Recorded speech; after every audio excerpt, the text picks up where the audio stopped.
I'm Gold Derby News and Features editor Ray Richmond, and I'm welcoming Emmy nominee John Lindley from the FX series Justified City Primeval, a new revival of the original Justified, to our TV cinematographers Meet the Experts panel. John, I know your showrunner was Michael Dinner, who worked on the original Justified throughout its run. Was there an effort to have the look and style of City Primeval match that original? None. Was part of my willingness and enthusiasm for being involved. I didn't want to just do something that had been done before, and no one else did either. So I was grateful that was the approach going in. What were you hoping to convey in the look of this series? The show, I mean, it has such a rich, sophisticated sheen. I mean, it's very cinematic. That seemed intentional to give it maybe kind of a visual style of a series of mini movies. Yeah, well, it's a dark subject, and it takes place in Detroit, and yeah. So I mean, it's some of the locations obviously lend themselves to a certain kind of darkness, and I never know exactly what a cinematic quality is, because I think every moving image has that to a point. But yeah, we wanted it to look threatening, scary, and also be fun to watch. Absolutely looked threatening and scary, and was all. I think you achieved all of your goals. One of John, one of the standout moments for me from a cinematography perspective, I think, came at the end of, and I think this was intentional, came at the end of episode 1 when Raylan Givens, played of course by Tim Oliphant, drives to a crime scene, gets out near the end and speaks to his colleagues in that single unbroken take that begins in the sky above his car, I guess probably from a drone.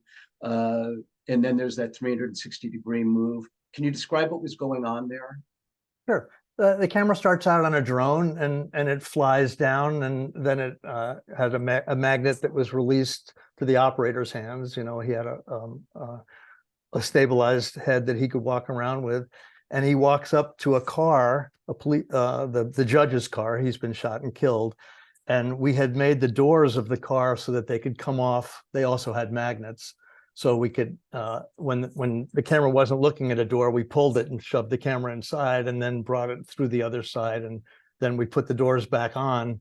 We had some grips who were in costumes to look like they were crime techs or something. So they took the doors off and put them back on whenever that car was not on camera, and then the camera wanders around, and that's that scene. Took a bit of work, but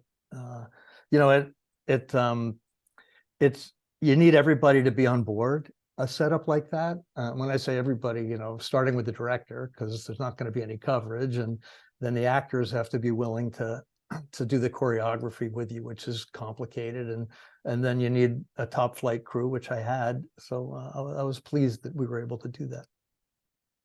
How did that serve the story? Didn't. No, I'm kidding. I think that I don't know if this is shared by other cinematographers, but for me, not always editing, especially in the world of television, helps the audience become even more engaged, and the audience ends up sitting on the edge of their seats, trying to see what's going to happen, because you haven't cut away to something else. So I don't know that that's peculiar to this story or to that scene, but I think that's true in general of the work.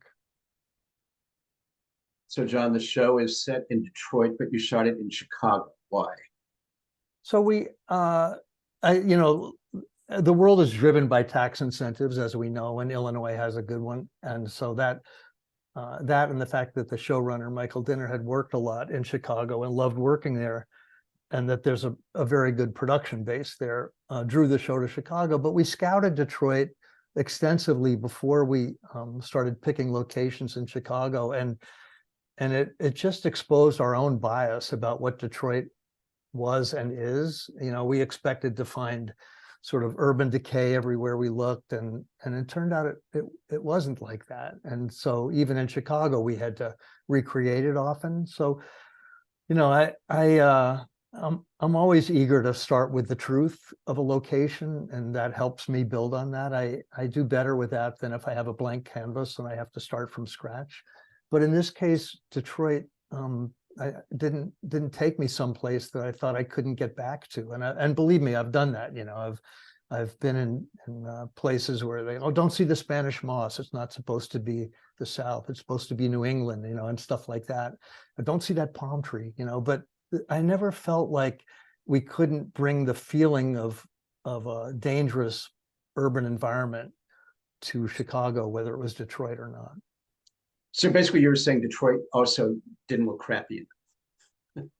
It just, it didn't have something that we couldn't, it didn't have a feeling that we couldn't recreate in Chicago, Having done both, how is it different shooting on a much tighter TV schedule than a looser feature timetable? Or do you find yourself going more on gut instinct sometimes?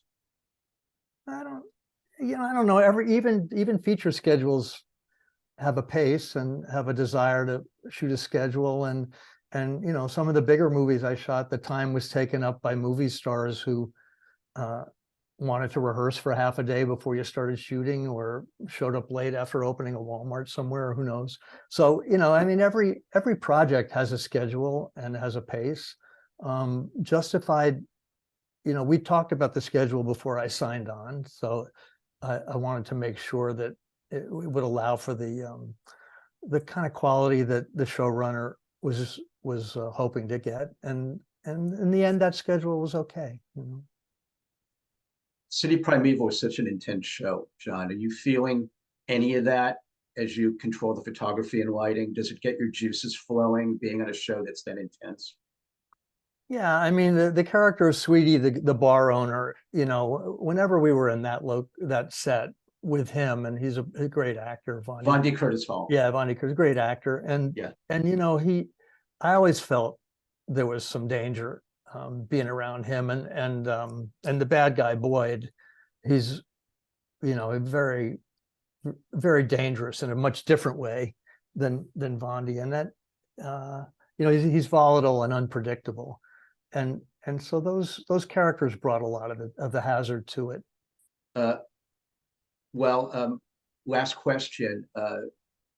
What was it like working with such a terrific cast with Tim Oliphant and Ingenue Ellis Taylor and Norbert Leo Butz and Vondi, as we mentioned? When you're with pros like that, it has to make your job a lot easier. Yeah, they all are hardworking actors who show up and know what the story's about, and they know what their role is, and they know what the lines are. And yeah, that's a great cast, and it was a pleasure to work with them, and also with Boyd, who's fantastic. Yeah, great.